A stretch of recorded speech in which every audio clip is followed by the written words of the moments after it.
2 గంటల నుంచి ఇప్పటి వరకు దాదాపు 3 గంటల సమయం. 3 గంటల సమయంలో అనేక అంశాల మీద మాట్లాడడం జరిగింది. ప్రధానంగా మనం పెట్టుకున్న బ్యానర్ యూత్ ఫెడరేషన్ రాష్ట్ర కమిటీ ఎన్నిక సమావేశం. ఈ సమావేశానికి అధ్యక్షత వహించిన తమ్ముడు ప్రమజి చెన్నయ్య గారు, అదేవిధంగా మన జాతీయ అధ్యక్షుడు కోడిగేటి నరసింహ అంటే మనకు అందరికీ తెలుసు, మీకు అందరికీ మంచి హిందుస్థాన్ భీముడు, భీమసేనుడే. ఏం లేదు కథ ఉందంటే ఇంకా ఇద్దరే కథ తీయాలి. అందరికీ అంత గొప్ప పేరున్న సహచరుడు, మొదటి నుంచి నా కోడిగేటి నరసింహ మిత్రుడు కోడిగేటి నరసింహ గారికి, అదేవిధంగా ఇడవగిరప్ప జాతీయ ఉపాధ్యక్షుడు ఎన్నికైందని అంటున్న సంతోషమే నాకు. ఆయన కర్ణాటకలో మహారాష్ట్ర ఓటింగ్గా మంచిది, సంతోషం. ఆయన ఇంకా ఎన్నింటా నేను ఉంటాను. వాళ్ళకు జాతీయ కమిటీ కూడా ఎంత ములుగాటు తీసుకొని ఉంటూనే ఉంటా. చెర్లకులో ములుగాటే, ఏం లేదు, పొడుసారే కాలకుంటా పోతూనే ఉంటారు. అంతేనా? సంతోషం.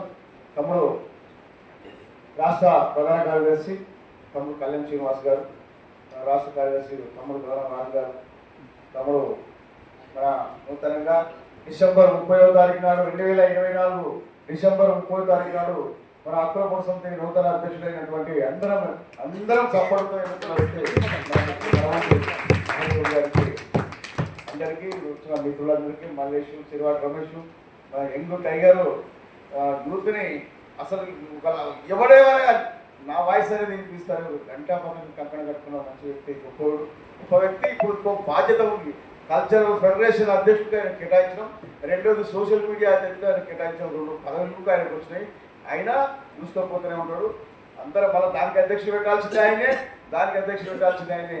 అవసరమైతే భవిష్యత్తులో ఇంకా అప్పుడు అధ్యక్షుడు కావాల్సింది ఇంకా ఆ పోలీసు చేయాల్సిన బాధ్యత అందరూ మిత్రులకు వచ్చే మిత్రులు అనేక అంశాల మీద మాట్లాడారు, అనేక అంశాల మీద అనేక విషయాల మీద మాట్లాడారు. చాలా సంతోషం అనిపించింది.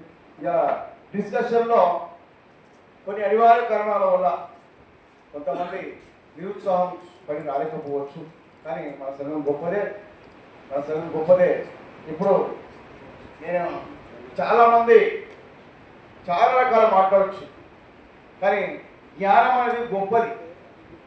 జ్ఞానం ఉంటేనే అజ్ఞానాన్ని తొలగిస్తుంది. జ్ఞానమే దీపం.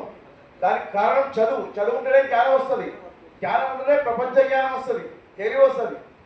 అందుకొరకే జ్ఞానం అనేది ఇంపార్టెంట్, దానికి ఇంపార్టెంట్ ఇవ్వాల్సిన అవసరం. ఈరోజు మా మిత్రులు ఈ దేశంలో, ఈ ప్రపంచంలో ఉన్న మతాలన్నింటినీ ఒక ఆర్టికల్ 25లో కట్టిపెట్టిన మహానుభావుడు అంబేద్కర్ గారు. ఆర్టికల్ 25 అన్ని మతాలు సమాన హక్కు ఒకటే. ఏ మతమైనా కలుసుకొని, అటు సిక్కులు ఉండొచ్చు, బౌద్ధులు ఉండొచ్చు, తర్వాత ముస్లింలో ఉండొచ్చు, హిందువులో ఉండొచ్చు, ఎన్ని మతాలైనా ఉండొచ్చు. కానీ ఆ మత స్వాతంత్ర హక్కు అనేది అంబేద్కర్ కల్పించిన గొప్ప మహానుభావుడు. అదే కాదు, భారత రాజ్యాంగాన్ని రచించుడు మహాత్మావుడు. భారత రాజ్యాంగాన్ని రచించిన గొప్ప వ్యక్తి బాబాసాహెబ్ అంబేద్కర్. ఆయన దాదాపు 2 సంవత్సరాల 11 నెలల 18 రోజులు కష్టపడి ఆ కాలంలో 64 లక్షల రూపాయల ఖర్చుతో దాదాపు విదేశాలు తిరిగిండు. అన్ని దేశాలు పౌరసత్వం ఎట్లా ఉంది, పౌరులు ఎట్లా ఉంది, స్వేచ్ఛ, సమానత్వం, సౌభాతృత్వం, అన్ని హక్కులు, రాజకీయ అంశాలు, భూభాగ అంశాలు, ఆర్టికల్ 3 ప్రకారంగా తెలంగాణ వచ్చింది. అంటే ఇటువంటి యూనియన్ అన్ని రకాల రాజ్యాంగాన్ని పరిశీలించే మనకు గొప్ప రాజ్యాంగాన్ని ఇచ్చిన గొప్ప గ్రంథకర్త. ఆ గ్రంథకర్తతో మనకు రాజ్యాంగాన్ని అందరూ యువకులు చదువుకునే ఎడ్యుకేషన్ పర్సన్స్ చదువుకోవాల్సిన అవసరం ఉంది. మతానికి కొద్ది ఎక్కువ. ఈరోజు చాలామంది దేవుళ్ళని కొలుస్తారు, దేవుని కొద్ది ఎక్కువ, దేవుళ్ళ కొద్ది జ్ఞానం. రాజ్యాంగం చదివితే జ్ఞానం వస్తుంది, రాజ్యాంగం చదివితే అధికారం వస్తుంది, అధికారం ఉంటే హక్కులు వస్తాయి, హక్కులు ఉంటే రిజర్వేషన్ వస్తుంది,